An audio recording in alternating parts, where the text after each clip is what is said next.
So the next question I had for you was, how did you get into guiding? Guiding was actually something that I got into through high school. So Kenora here, where I went to school, had a really cool program. It's like a dual credit course. A lot of dual credit courses are more so with like your trades, so like carpentry, mechanics, things like that. This one was really cool.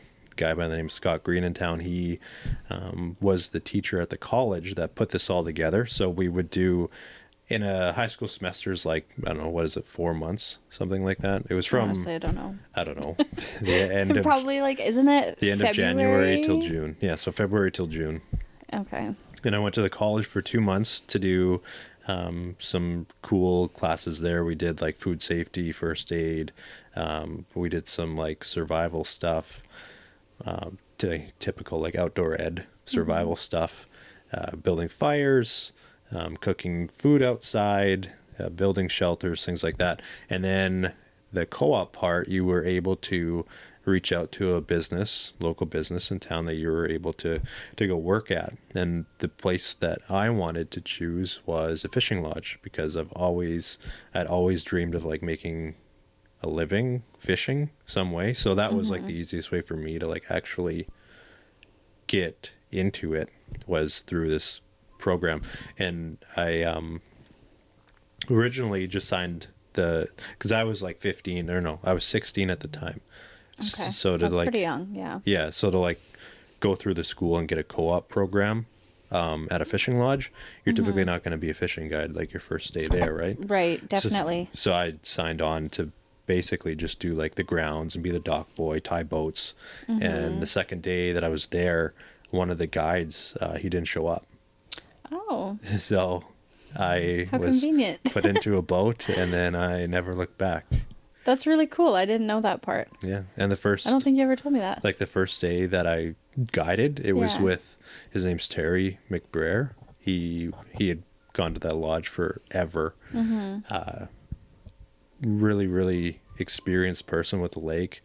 Definitely demanding. So he was like the most demanding person, and I think I was put with him on purpose, Okay. because I was the youngest person there, first day guiding ever, put with like the most demanding person See if you could hold that up. I could possibly have. And the week went well, and yeah, like I said, I never looked back. So Wow. Well, you made it through. I did. And you kept going. So There's that's actually- that's good. Now that I'm thinking about all this, there's a funny story. So one of the other guys, Terry's not with us anymore. He passed away a few years ago. But the guy that was with him at the time, Terry was probably 70, and the other guy, I can't remember his name, but he was in his 90s, and I remember this story. he had some bad. This was going to be my next question. Yes, so he had some bad knees. Oh, no. This is probably like the most memorable guide story I ever have, ever. And it was your first time guiding them. Yeah, first. Not the first day, though. This was the second day I guided ever. So the first day was fine. Found fish, caught fish. I like did it. It's like sweet. Yeah. And then the second day, yeah. Well, the first day this all kind of happened too, but not the part that I'm about to tell you about. So he had some bad knees. He needed like help, like to be lifted into the boat, and then we would sit him down in the chair, and he would fish from the chair because he couldn't stand. You know, sometimes, or every day actually, we would go for shore lunch, so we would need to lift him in and out of the boat again. And you know, for number one, obviously we would need to pick him up in the boat. Me and Terry would hold each of his arms, and then he would just pee down the paddle into the lake, because obviously he can't lean. And this guy was probably 6'3", 6'4", very, very tall man. And I think you kind of jumped into that like really quick there. You didn't lead up to it. Like you didn't explain that he had to go pee, and so then you had to help him. Like, yeah, so that was the easy part. Pee was easy. oh yeah. When number 2 came, that was the hard part. Okay, you have to go into detail as So imagine two people. if you don't like this, skip ahead, but like So you imagine two people. One guy's 70, one guy's 16, the other guy's 90. He's a massive man. He's like, I don't know, 250 pounds, 6'4", let's just say, for the story.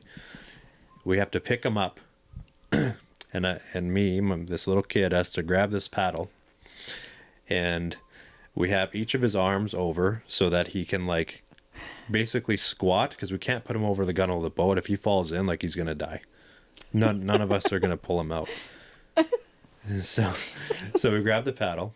He's basically like half squatted in the boat, but at an, like, imagine this guy's very tall. So the gunnel of the boat is like here. This guy's butt is like way up here. He as he's squatted down, he's like holding the paddle kind of, but I need to help to make sure that number 2 doesn't drop into the boat. So we get the wedge of the paddle, like the end of the paddle, kind of wedged in between his undercarriage and then pointed towards off the side of the boat. And my hand is like, it's not like there, but my hand is like kind of in front of him where his hands are, just to make sure, because he's very weak. yeah. Like he's 90. So my hand is like right in front of his crotch area. And I'm holding it, I'm trying to look away. And he does his thing, really weird sounds. But I have to like look to make sure that it's going over the edge, so I do. God. And it's not what you would hope would be just like a nice solid like a turd just rolls rolling. down. It was like a Dax poop that kind of got stuck halfway down, Oh, and then the rest would roll and slither its way into the lake, Ew. and then I would have to wash the This paddle is so graphic. and put it back in my boat. And it only happened once where he had to do it on the boat. But Why didn't you guys go back? Like, was it emergency? we were like 45 minutes down the lake. Okay, why didn't you? And Were there no beaches you could like walk and get onto the like land? that's like a harder process. So that was what was decided needed to happen, and that's what happened. That's wild. Like, that's not something that all guides have to experience, though. Like, that is not. Maybe. I don't think so. Not like, everyone, that is but not. I'm sure there's been some, for sure. There's a lot of people that have guided a lot longer than I have, too. Like, I'm still pretty young. Like, I just know some people just would not do that. Like, you know what I mean? Like, some guys would just be like, absolutely not. No, I'm you have not to. helping you do that. And this old man, like, he's helpless. You have to help Well, him. I understand that. That poor old man, too, though. It was probably just like, Yeah. He kind of had the mentality like he didn't care. he was just like, let me go He's so I don't just- shit my pants. Yeah. And you have to remember, these people are also very wealthy. They've been coming up here forever. So maybe he's done they this have before in the boat, too. different mindsets and different personalities than your average person. But still, though, I feel like that is... Anyways, that's a hilarious story.